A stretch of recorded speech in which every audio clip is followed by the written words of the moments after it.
स्वागत है आपका बी न्यूज नेशन में। मैं हूं आबिद हुसैन शेख। बीजापुर बागलकोट में कोरोना नियंत्रण की तैयारी कर ली है सरकार ने। सीएम बसवराज बोम्मई बीजापुर जिला आलमट्टी में प्रेस मीट के दौरान सीएम बसवराज बोम्मई ने कहा कि बीजापुर बागलकोट जिलों में कोरोना की तीसरी लहर को रोकने के लिए सुपर स्पेशलिटी हॉस्पिटल की शुरुआत, हर रोज 25,000 लोगों को वैक्सीनेशन देने का काम और ब्लैक फंगस के मरीजों को मुफ्त में इलाज करने का फैसला लिया गया है। ऐसे कई फैसले लेते हुए किसानों के बच्चों को शिक्षा प्रदान करने के उद्देश्य लेकर पीयूसी से पीजी कोर्सेज के लिए स्कॉलरशिप देने का वादा करते हुए इस योजना से 18 लाख किसानों के बच्चों को फायदा पहुंचेगा। आलमट्टी डैम की ऊंचाई बढ़ाने के लिए जिले के सभी किसानों के साथ सभा करके 5 लाख हेक्टेयर जमीन लिए जाने की बात कही है सीएम बसवराज बोम्मई ने। पूजेಯನ್ನು ಕೂಡ ಸಲ್ಲಿಸಿದ್ದೇವೆ। ಸದಾಕಾಲ ಗಂಗಾ ಮಾತೆಯ ಆಶೀರ್ವಾದ ಇಡೀ ಕನ್ನಡ ನಾಡಿನ ಜನಗಿರಲಿ, ಹೊಳೆ ಕೆರೆ ಹಳ್ಳಗಳೆಲ್ಲವೂ ಕೂಡ ತುಂಬಿರಲಿ, ರೈತನ ಹೊಲಕ್ಕೆ ಸಕಾಲಕ್ಕೆ ಮಳೆ ಆಗಲಿ, ಮಳೆ ಬೆಳೆ ಚೆನ್ನಾಗಿ ಬರಲಿ ಅಂತ ನಾನು ಬೇಡ್ಕೊಂಡಿದ್ದೆ। ಕನ್ನಡ ನಾಡಿನ ಸುಭಿಕ್ಷೆ ರೈತನ ಒಂದು ಸುಭಿಕ್ಷೆಯಲ್ಲಿದೆ ಅಂತ ನಾನು ನಂಬಿದ್ದೇನೆ। ಹೀಗಾಗಿ ರೈತನಿಗೆ ಸರಿಯಾದ ಸಂದರ್ಭದಲ್ಲಿ ಮಳೆ ಮತ್ತು ನೀರಾವರಿ ಯೋಜನೆಗಳಿಂದ ಅವನಿಗೆ ಹೊಲಕ್ಕೆ ನೀರು ಕೊಟ್ಟರೆ ಅವನು ಬಂಗಾರದ ಬೆಳೆ ಬೆಳೀತಾನೆ ಅನ್ನುವಂಥ ವಿಶ್ವಾಸ ಕೂಡ ನಮಗಿದೆ। ಆ ಹಿನ್ನೆಲೆಯಲ್ಲಿ ಅದಕ್ಕೆ ನನ್ನ ಮೊದಲನೆಯ ಪ್ರಾಶಸ್ತ್ಯ ಕೂಡ ಇದೆ। ಇವತ್ತು ರೈತಾಪಿ ವರ್ಗದವರು ಈ ಹವಾಮಾನದ ವೈಪರೀತ್ಯ ನಡುವೆ ಬದುಕ್ತಾ ಇದ್ದಾರೆ। ಅವರ ಬೇರೆ ವೃತ್ತಿಯನ್ನು ಮಾಡಿದಾಗ ಮಾತ್ರ ಅವರ ಬದುಕಿನಲ್ಲಿ ಸ್ವಲ್ಪ ಆರ್ಥಿಕ ಬೆಳವಣಿಗೆಯನ್ನು ಕಾಣ್ಬೋದು। ಒಂದು ಹಳ್ಳಿಗೆ ಹೋದ್ರೆ ನಾವು ನೋಡ್ತೀವಿ, ಎಲ್ಲ ಹಂಚಿನ ಮನೆಯಲ್ಲಿ ಒಂದು 4-5 RCC ಮನೆ ಇರ್ತಾವೆ। ಅವೆಲ್ಲ ವಿಚಾರಿಸಿದ್ರೆ ಆ ಮನೆಯೊಳಗೆ ಯಾರೋ ಒಬ್ಬರು ಹೊರಗಡೆ ನೌಕರಿಯರು ಮಾಡ್ತಿರ್ತಾರೆ, ಇಲ್ಲಾರ ಯಾವುದೋ ಒಂದು ಬಿಸ್ನೆಸ್ ಮಾಡ್ತಿರ್ತಾರೆ ಅಥವಾ ಕಾಂಟ್ರಾಕ್ಟ್ ಮಾಡ್ತಿರ್ತಾರೆ। ಆದ್ದರಿಂದ ಅವ್ರ ಆರ್ಥಿಕತೆ ಬೆಳಿಬೇಕಾದ್ರೆ ಮನೆಯಲ್ಲಿ 2-3 ಮಕ್ಕಳಿದ್ದರೆ ಕನಿಷ್ಠ ಒಬ್ಬರಾದರೂ ಹೊರಗಡೆ ಹೋಗಿ ಕೆಲಸವನ್ನು ಮಾಡಬೇಕಾದ್ರೆ ಶಿಕ್ಷಣ ಬಹಳ ಮುಖ್ಯ। ಶಿಕ್ಷಣ ಮತ್ತು ಸ್ಕಿಲ್ ಇಲ್ಲದೆ ಇದ್ದರೆ ಸಾಧ್ಯ ಇಲ್ಲ। ಹೀಗಾಗಿ ನನ್ನ ಮೊದಲನೇ ನಿರ್ಧಾರ, ಮುಖ್ಯಮಂತ್ರಿಯಾಗಿ ನಾನು ಒಬ್ಬನೇ ಸಚಿವ ಸಂಪುಟದ ಸದಸ್ಯನಿದ್ದರೂ ಕೂಡ ನನ್ನ ಮೊದಲನೇ ನಿರ್ಧಾರ ರೈತನ ಮಕ್ಕಳಿಗೆ PUCಯಿಂದ PGವರೆಗೂ ಸ್ಕಾಲರ್ಶಿಪ್ ಕೊಡುವಂಥ ನಿರ್ಣಯವನ್ನು ಮಾಡಿದ್ದೆ। ಸುಮಾರು 1,000 ಕೋಟಿ ರೂಪಾಯಿನ ಅದಕ್ಕೆ ತಂದಿಟ್ಟಿದ್ದೇವೆ। 18 ಲಕ್ಷ ಜನ ಮಕ್ಕಳಿಗೆ ಈಗ ಅದನ್ನು ಸ್ಕಾಲರ್ಶಿಪ್ ಕೊಡ್ತಾ ಇದ್ದೇವೆ। ಮುಂದಿನ ತಿಂಗಳು 5ನೇ ತಾರೀಕು ಬೆಂಗಳೂರಿನಲ್ಲಿ ಅದರ ಒಂದು ಲಾಂಚಿಂಗ್, ಅದರ ಕಾರ್ಯಕ್ರಮವನ್ನು ಮಾಡ್ತಾ ಇದ್ದೇವೆ। ಅಲ್ಲಿ ಎಲ್ಲ ಜಿಲ್ಲೆಯಿಂದ 5 ಮಕ್ಕಳನ್ನ ಕರೆಸಿ ಅವರಿಗೆ ಸ್ಕಾಲರ್ಶಿಪ್ ವಿತರಣೆ ಕಾರ್ಯಕ್ರಮವನ್ನು ನಾವು ಮಾಡ್ತಾ ಇದ್ದೀವಿ। ಅದೇ ರೀತಿ ಬಡವರಿಗಾಗಿ ಸಾಮಾಜಿಕ ಭದ್ರತೆ ಕೊಡಬೇಕನ್ನುವಂಥ ದೃಷ್ಟಿಯಿಂದ ಸಂಧ್ಯಾ ಸುರಕ್ಷಾ ಅಂಗವಿಕಲರು ವಿಧವಾ ಮಾಸಾಸನವು ಕೂಡ ಹೆಚ್ಚು ಮಾಡಿದ್ದೇವೆ। ಅದು ಕೂಡ ಬರುವಂಥ ತಿಂಗಳುಗಳಿಂದ ಅದು ಬಡವರಿಗೆ ಮುಟ್ಟುವಂಥ ಎಲ್ಲ ವ್ಯವಸ್ಥೆಗಳನ್ನು, ಆದೇಶಗಳನ್ನು ಕೂಡ ನಾವು ಮಾಡಿದ್ದೀವಿ। ಅಲ್ಲದೆ ಅಮೃತ ಯೋಜನೆಗಳನ್ನು ಮಾಡಿದ್ದೇವೆ। ಅದಕ್ಕೆ ಮೊನ್ನೆ ಕ್ಯಾಬಿನೆಟ್ನಲ್ಲಿ ಅದಕ್ಕೆ ಒಪ್ಪಿಗೆ ಕೂಡ ಪಡೆದಿದ್ದೇವೆ। ಈ ವಾರದಲ್ಲೇ ಅವೆಲ್ಲವೂ ಕೂಡ ಆ ಇಲಾಖೆಯ ಆದೇಶಗಳು ಹೊರಡುಬೀಳ್ತವೆ ಮತ್ತು ಅನುಷ್ಠಾನವನ್ನು ನಾವು ಕೂಡಲೇ ಪ್ರಾರಂಭ ಮಾಡ್ತೀವಿ। ಅದರ ವಿವರಕ್ಕೆ ನಾನು ಹೋಗಲಿಲ್ಲ। ಬಿಜಾಪುರ ಮತ್ತು ಬಾಗಲಕೋಟೆಯಲ್ಲಿ ಇರುವಂಥ ಕೋವಿಡ್ ಸ್ಥಿತಿಗತಿ, ಯಾಕಂದರೆ ಇದು ಮಹಾರಾಷ್ಟ್ರಕ್ಕೆ ಹೊಂದ್ಕೊಂಡಿರುವಂಥ ಬಿಜಾಪುರ ಜಿಲ್ಲೆ, ಅದಕ್ಕೆ ಹೊಂದ್ಕೊಂಡಿರುವಂಥ ಬಾಗಲಕೋಟೆ ಜಿಲ್ಲೆ ಇರೋದರಿಂದ ನಾನು ಎಲ್ಲ ಗಡಿ ಜಿಲ್ಲೆಗಳಿಗೆ ಪ್ರವಾಸವನ್ನು ಮಾಡ್ತಾಯಿದ್ದೇನೆ। ಮೈಸೂರಲ್ಲಿ ಹೋಗಿದ್ದೆ, ಮಂಗಳೂರು, ಉಡುಪಿಗೆ ಹೋಗಿದ್ದೆ, ಈಗ ಇಲ್ಲಿ ಬಂದಿದ್ದೇನೆ।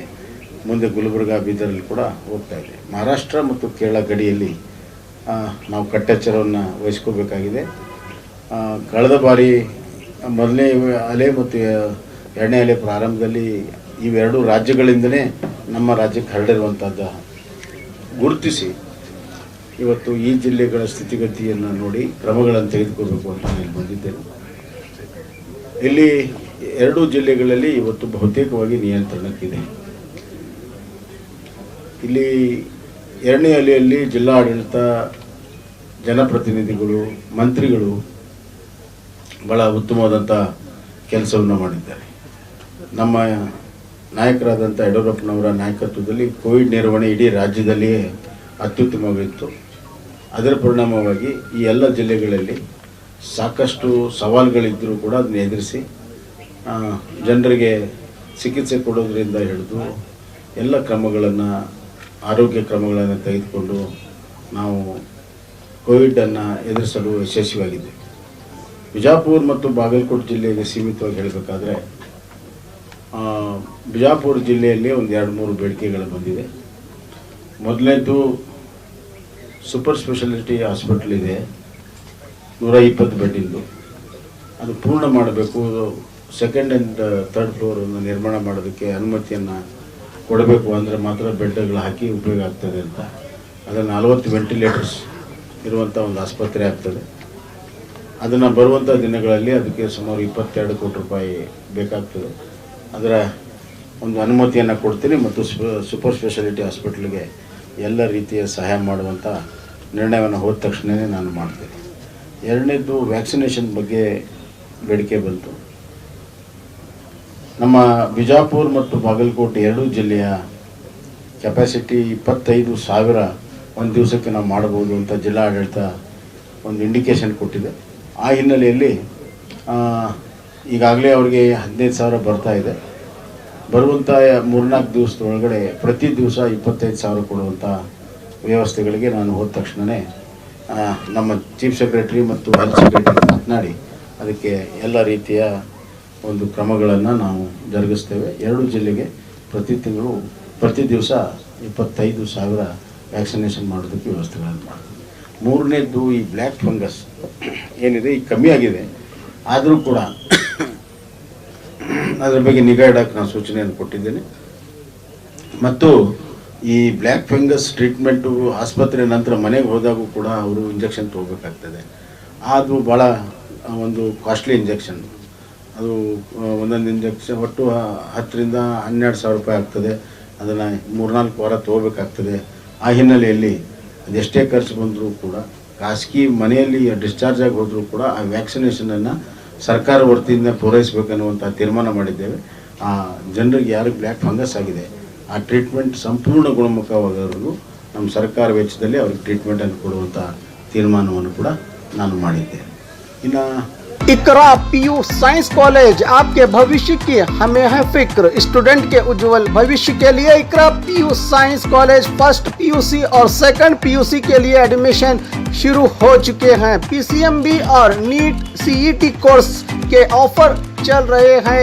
यहाँ पर तजुर्बेकार स्टाफ, नए तकनीकी लैब, साथ ही स्टूडेंट को वाहन की सुविधा भी दी जाएगी। तो देर किस बात की, आज ही अपने बच्चों के उज्जवल भविष्य को लेकर रजिस्ट्रेशन करने के लिए 8147652423 पर मिस्ड कॉल करें। इनका पता Iqra PU science college, BSNL quarters near Mangoli base Bijapur.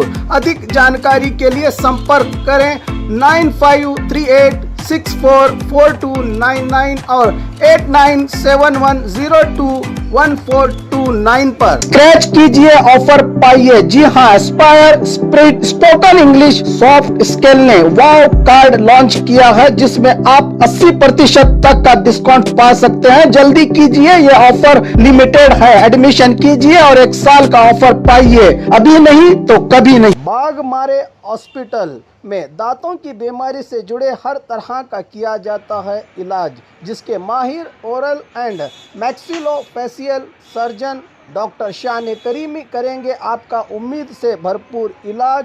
तो आज ही विजिट कीजिए बाघमारे मल्टी स्पेशलिटी हॉस्पिटल, सकाफरोजा सरकारी उर्दू स्कूल नंबर 4 के पास। और खबरों के लिए देखते रहिए बी न्यूज़ नेशन।